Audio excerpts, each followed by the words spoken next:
everyone, I'm here today with Terry, aka the Vegan Geezer. And Terry's just been here for his birthday, and as always, we have been discussing animal rights, as you do when you are around Terry. So the conversation I was having with Terry this morning was very interesting, and we thought it definitely warranted a YouTube video. And yeah, we were talking about outreach and stupid excuses, really. Yes, Steph? yes, people give always very ridiculous excuses when it comes to defending animal abuse and not being vegan.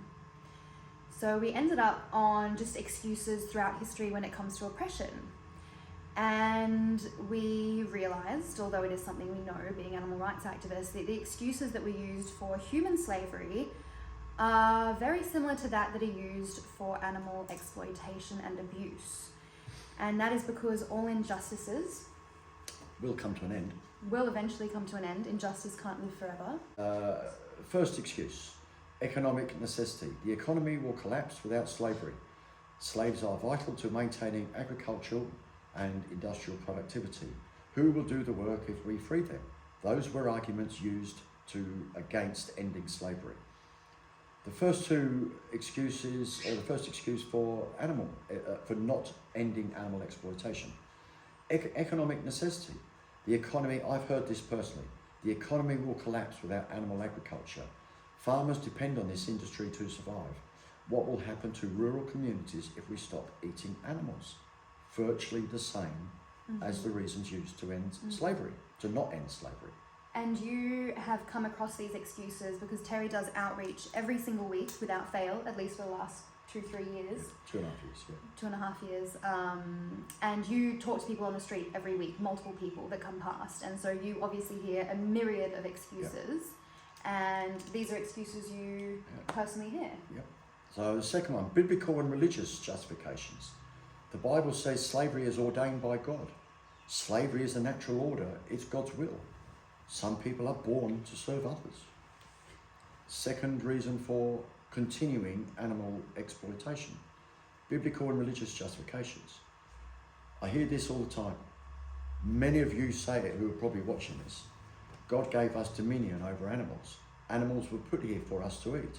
It's part of tradition and culture. Yeah. Can anybody there name a culture or a country that does not exploit and use animals? No, you can't. So no one's special here. Let's get that clear. And it also shows you the mindset of an oppressor. So the mindset that a non-vegan has is the mindset of an oppressor, the mindset of someone that would have been pro-slavery. And yeah, injustices aren't different. The oppressors have the same mindsets. They view the oppressed as beneath them. They objectify them, and they put themselves above them. And when it comes to when this sort of topic gets brought up and Terry's doing outreach, people think about themselves. They're not thinking about the oppressed and their victims. They're thinking about themselves. Mindset of an oppressor doesn't change. And they actually turn themselves into victims. Yes. Farmers usually turn themselves, what am I going to do for a job? Yes. I had two last week. One was a little open, the other super aggressive. What about the jobs? What about the jobs? What about the economy? And he wouldn't let me answer. I would have answered with, it probably takes more people to grow crops and harvest crops. 10,000 acres of crops would take more people than 10,000 acres of cattle. I'm guessing, I don't know about this, I don't know if this is a fact. But then you've still got to get the crops to a market or a wholesaler. They've got to be prepared in sheds. You've got to build the sheds. There's all creating work. You've still got to have truck drivers to drive it to the markets. Except that a vast majority of crops are there to feed livestock. Yeah. The majority of the world's soy, for example, it's 70 or 80% of the world's soy, is to feed livestock, animals. And only 6% is for human consumption. Yeah, when it comes but to soy. But apparently it's only vegans who consume that 6%. Yeah. And it's all our fault. So, should we go to number 3? Yes. Paternalism. We treat our slaves well, better than they would be treated elsewhere. They are like children who need our guidance. Slavery civilizes them and gives them a purpose. Great. Third reason for animal agriculture. Paternalism once again. We treat farm animals well. They're happy. We've all heard this. Every vegan has heard this. If we didn't raise them, they wouldn't even exist. We've all heard that. We're ensuring they have a good life before we slaughter them, murder them. So it's the same stuff. Even though in Australia 95% of animals are factory farmed, and in the US 99% are factory farmed. It's actually not that high in Australia. No, it is I'm gonna overall be fair. 95%. Not in Australia. What is it? It's about 70-75%. Does that take into account chickens and everything? Oh, that's what I've discovered. Okay. Well, the majority It of still animals... doesn't justify it. No. And the majority of animals are factory farmed, so we know that they don't It's live... something like 95% around the world, or 98% of the world. And I know figures. in the US specifically, it's It's around 99%, 99% are factory farmed. And the UK... And they're having to eat grains like soy, corn, oats, when we could be feeding it to humans. And in fact, this is really interesting. In Africa, so much of the crops there are actually grown to ship overseas to feed livestock in the West that are factory farmed, which then drives the prices of grain up in in their country, and makes the grain even more unaffordable for the people living there. Who are starving. So when people, and it's so ridiculous because non-vegans will bring up the excuse of, oh, well, some people only have the option to eat meat, blah, blah, blah. It's actually such a privilege point of view to be able to say that, because it's actually like, as a meat eater, you're contributing to world hunger, you're contributing to the prices of grain shooting up in third world countries, you are contributing to world hunger. Did you know that? About they drive up, yeah. I mean, Terry knows everything. Most of it. Most of it. Dehumanization. Let's go back to slavery. They aren't like us. We've heard that about animals. So they're talking about black people. They are not like us. They don't feel the same way. They're naturally inferior. They can run faster, jump higher, and all of that. Anyway, we won't count that. They are like children who need our guidance. Slavery civilises them and gives them a purpose. The next one. They're naturally inferior and suited for labour. They're property, not people. That's what we've done to animals. Turn them into commodities, livestock. Yeah.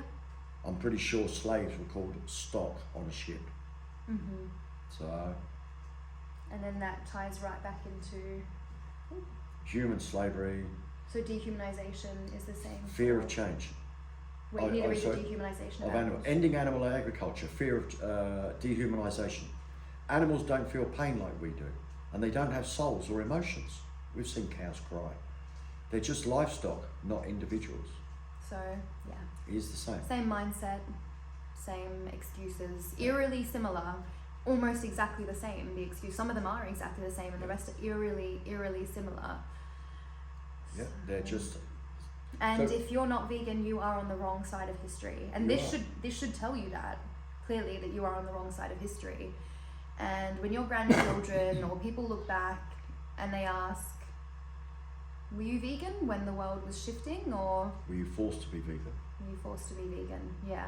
Because you will be one day. Yes, one day. You will be vegan. As Gary Yourofsky says, injustices can't live forever. So the fifth one, the last one. Fear of change. Abolishing slavery will lead to chaos and societal collapse. I've heard that so many times about animal agriculture. How many times we heard this, Steph? Yes. Freed slaves won't know what to do with their freedom. It's impossible to end the tradition that's existed for centuries. So number 5, for continuing animal agriculture. Ending animal agriculture will lead to food shortages and chaos. No, we'll have an abundance of food. People won't know how to eat without meat, dairy and eggs. You can't cook. You can't change centuries of tradition overnight. It's the same. The core similarities, both rely on moral dissonance. People claim to treat slaves animals well while ignoring the inherent violence in their exploitation. The oppressors justify their actions by portraying the victims as benefiting from this system. They tell us they have a good life. They name their cows and their pigs and their chickens, and then the ultimate betrayal, send them to a slaughterhouse. Both deny autonomy and individualism. Slaves were stripped of their identities and seen as part of a labour force. Animals are seen as herds or flocks, not as unique individuals. Number 4, both used tradition to resist change. Slavery defenders cited centuries of practice as a reason it couldn't end. Animal exploitation is always defended as how it's always been. In conclusion, both systems are grounded in the idea that one group's convenience and profit outweigh another group's right to live free from harm. The excuses for both human slavery and animal exploitation reflect a failure of empathy and unwillingness to challenge societal norms and prioritise of self-interest over justice. I've been told, why don't I eat a normal diet? Can I have normal milk? This comes from rape, slavery, bestiality, normal. yes. That's what the society has done to normal people. You condone this, you encourage it, you defend it. By drawing these parallels, we can show how historical justifications for injustice mirror the arguments used today to maintain harmful systems. It's a powerful way to encourage others to reflect on how history will view their choices. History will look back on non-vegans very, very poorly. Carnists, animal abusers, that is, will be looked back on very, very poorly. I think something to mention is all the non-vegans out there who may or may not be watching this, you've probably turned it off by now. Well, you will be vegan because the pressure is on. Every one of you knows a vegan, whether they're plant-based for their health, diet. We've got to know, we must know, explain the definition of veganism is to live without exploiting animals. It's not about not abusing them. The reason we abuse them is because we've already decided that we can exploit them. Once you've turned them into a commodity, you can do whatever you like. You can treat them really nicely or really badly because they're your property. We love our pets, our cats, dogs. There's a rabbit running around here. Of course, Steph loves her 2 rabbits. Yes, And rescue they have the rabbits. run of the house. Yes. They're not in a cage. They have a bed to sleep on. Are we exploiting? No, they were rescued from exploitation industries. And also were kept From in being cages. in a cage. Yeah, and bred into existence solely for the purpose of entertainment for humans. Rabbits are bred for fur collars, for the brand Dior. Yeah, we were discussing this yesterday. Terry was telling me that Dior has 70 farms in Spain. alone. We don't know if they own them or they just fund them, Yeah. but they buy from 70 farms in Spain for rabbit fur. Their flesh is probably sold to the Spanish, I don't know. We can't dig that far. I doubt, even the flesh is necessarily used if they're specifically bred for Dior's fashion.